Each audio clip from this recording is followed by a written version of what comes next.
السلام علیکم A1 T V کے ساتھ میں ہوں سعد اکرم۔ شامل کریں گے نیوز ہیڈ لائنز۔ علی امین گنڈا پور لشکر لے کر پنجاب آئے، گن لہرائی، شیشے توڑے۔ مریم نواز نے کہا کہ پنجاب آ کر قانون توڑو گے تو منہ توڑ جواب ملے گا۔ بجلی کے بل میں ریلیف دیا تو لوگوں کو مرچیں لگیں، ریلیف سے تکلیف پہلی بار سنی ہے۔ مخصوص نشستوں پر الیکشن کمیشن کا 7واں اجلاس بھی ہے، نتیجہ ختم۔ قانونی ماہرین کو فیصلے کے خلاف درخواست دائر کرنے کی تجویز، 2 ممبران کا تجاویز سے اختلاف، فیصلے پر منع عمل درآمد کا مشورہ، تفصیلی فیصلہ آنے کے بعد مزید تاخیر کی گنجائش نہیں، ممبران کی رائے۔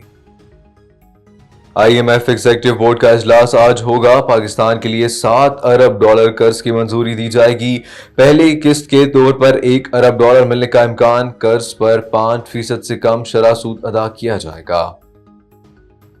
امریکی سفیر ڈونلڈ ٹرمپ بلوم کے داتا گنج بخش کے مزار پر حاضری، DG اوقاف نے امریکی سفیر کو یادگار شیلڈ پیش کی۔